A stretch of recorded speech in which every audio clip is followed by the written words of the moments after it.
What's up mga kainiwer? Welcome back po ulit sa ating channel. Ngayon po, samahan nyo na naman po ako ngayon sa ating narating.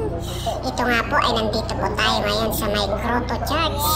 Itong Grotto Church nga po ay matatagpuan po ito dito sa may Bulacan. San Jose del Monte, Bulacan po itong Grotto Church. So ngayon po, alamin po natin kung ano nga ba ang history at saan nga ba nagsimula itong Grotto Church at bakit nga ba ay dinarayo ito dito.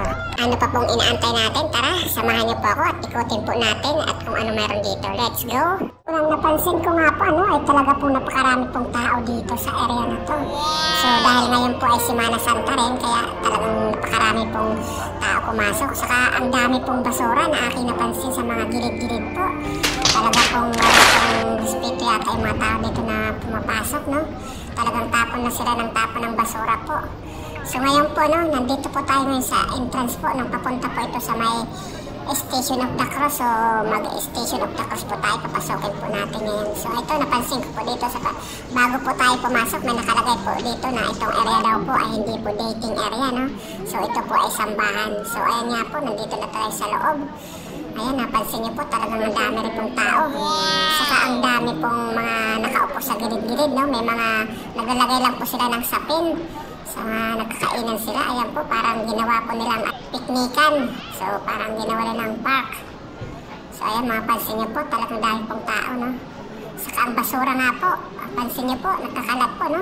Sana naman po doon sa mga kababayan natin, no, na pumunta po dito. Parinig ka ng parinig. Pwede naman po kayo magdala ng sarili niyong plastic para doon niyo po itapon yung basura po. Hindi po yung tapon lang tayo ng tapon ng basta-basta lang ng ating mga basura sa gilid-gilid. Ang pangit po tingnan. Kasi po yan, no? Ang dami pong kalat. So sana naman po konting respeto naman po sa lugar na to.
ito nga rin po, isa po dito sa pinipilahan. Ito nga po yung holy water. Ayan nga po, dami pong nakapila ngayon. So, subukan po natin pumila. At ito nga po ay nasa pila na nga po ako at bigla nga pong umambon. Ayan po. So, no choice tayo kung di magtyaga po dito sa holy water na to. At syempre, habang po nasa pila tayo ay nagmuni-muni tayo. Iniisip na lang natin na siguro bless ito ni God. So ayan, tingnan niyo naman po. Talagang parang lumalak na po yung ambon. Pero hindi po tayo nagpatinag. Talaga pong tsinagaan pa rin po natin. Ayan nga po. At nakalipas nga po ang ilang minuto medyo umabante na rin po yung pila. At ito na nga po, medyo malapit na po tayo. Makalipas yung ilang minuto ulit. At syempre po, habang nasa pila tayo, napansin ko na lalo pong humahaba rin po yung pila sa dulo. So, ayan, malapit na po tayo. Tiyaga na nga lang po. Itong holy water po ay galing po ito sa bukal. So, nilagyan lang po nila ng grape po para po mas madali po makakuha tayo ng holy water. Tapos ito po ay malinis po ito. So, ang iba po, iniinom po dito, saka pinapaligo po nila. So, ayan po, malapit na po tayo. At ito nga po ang nakuha ko na